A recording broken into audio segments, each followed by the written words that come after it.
Hello, നമസ്കാരമുണ്ട്.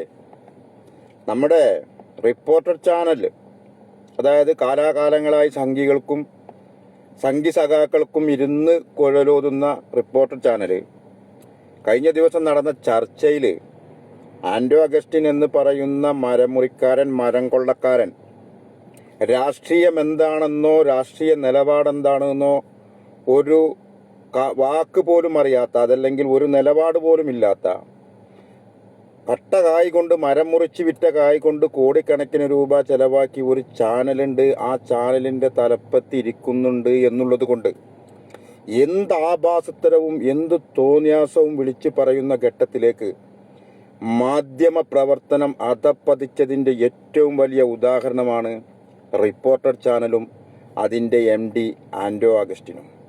കാരണം സാഫി പറമ്പിലിനെ കുറിച്ച് ഇന്നേ നേരം വരെ ശത്രുക്കൾ പോലും പറയാത്ത, സംഘി പരിവാരങ്ങൾ പോലും പറയാത്ത, അതല്ലെങ്കിൽ CPM-ന്റെ കാട്ടുകടുന്നൽ കൂട്ടങ്ങളായിട്ടുള്ളവർ പോലും പറയാത്ത വാക്കുപയോഗിച്ച് കേരളത്തിലെ ഏറ്റവും ക്രെഡിബിലിറ്റിയും വിശ്വാസ്യതയുമുള്ള ഒരു യുവ നേതാവിനെ കുറിച്ച് ഇത്രത്തോളം അപഹാസ്യമായ വിധത്തിൽ പ്രസ്താവന നടത്തുകയും ചാനലിലിരുന്ന് സംസാരിക്കുകയും ചെയ്യുന്ന ആൻഡോ അഗസ്റ്റിനെ, നീ നിന്റെ AC റൂമും നിന്റെ ചാനലും കഴിഞ്ഞ് നീ പുറത്തേക്ക് ഇറങ്ങുന്ന സമയമുണ്ടല്ലോ, ഇത്രത്തോളം അപഹാസ്യമായി പറഞ്ഞതിന് ജനം പ്രതികരിച്ചാൽ പിന്നെ നീ മാധ്യമമാണ്, മാധ്യമ ധർമ്മമാണ് എന്നുള്ള ഊക്കിയ ഡയലോഗും കൊണ്ട് വരരുത്.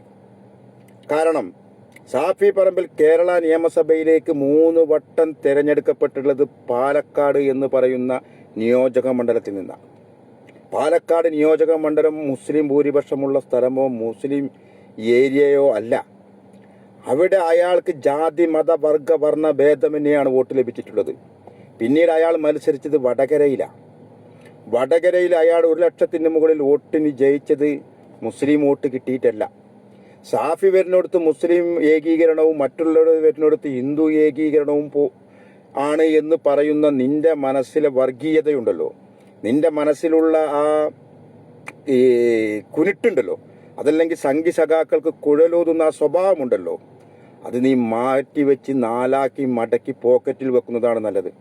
കാരണം സാഫിയെ എന്നല്ല, കേരളത്തിലെ ഒരു രാഷ്ട്രീയ നേതാവിനെയും, അല്ലെങ്കിൽ ഒരു രാഷ്ട്രീയത്തിൽ ഇത്രത്തോളം നിൽക്കുന്ന ഒരു യുവ നേതാക്കളെക്കുറിച്ചും ഇത്രത്തോളം അധർമ്മമായ, ഒരുവിധ ന്യായീകരണവുമില്ലാത്ത, ഒരു മാധ്യമ പ്രവർത്തനത്തിൻ്റെ ഒരു സാധ്യത പോലുമില്ലാത്ത, അതല്ലെങ്കിൽ മാധ്യമ പ്രവർത്തനത്തിൻ്റെ എല്ലാ സീമകളും ലംഘിച്ച ഇത്തരം വൃത്തികെട്ട പ്രസ്താവന ഇറക്കുമ്പോൾ നീ ഒരു കാര്യം ആലോചിക്കണം. ഇത് കേരളമാണ്, ഇത് പൊതുസമൂഹം കാണുന്നുണ്ട്. അവർ നിന്നെ പ്രതികരിക്കും, അവർ വ്യക്തമായി പ്രതികരിക്കും. ഇനി അതെല്ലാം കേട്ടിട്ട് ചുണ്ടും കൂട്ടിപ്പിടിച്ച് കമാ എന്നൊരക്ഷരം മിണ്ടാതിരിക്കുന്ന മറ്റൊരുത്തരുണ്ട്, അരുൺകുമാർ. എന്താ രാവിലെ കപ്പും ചായയും പിടിച്ചിട്ട് ദേശസ്നേഹവും മതസൗഹാർദ്ദവും വിളമ്പുന്ന അരുണേ, നീ കൂടി കേട്ടോ, നീ പ്രതികരിക്കേണ്ട കൃത്യസമയമായിരുന്നു. അത് പറയരുത് ആൻഡോ. നീ എൻ്റെ MD ആണ്, നീ എനിക്ക് ശമ്പളം തരുന്നുണ്ട് എന്ന് കരുതി 4 കണ്ട് കാൽക്കിൽ വീഴുന്ന നക്കുന്ന സ്വഭാവമുണ്ടല്ലോ നിന്റെ, അതും നീ നിർത്തണം. നീ വലിയ ഉപദേശകനാണ്, വലിയ തത്വശാസ്ത്രം പറയുന്നവനാണ്, വലിയ മതേതരത്വം പറയുന്നവനാണ്.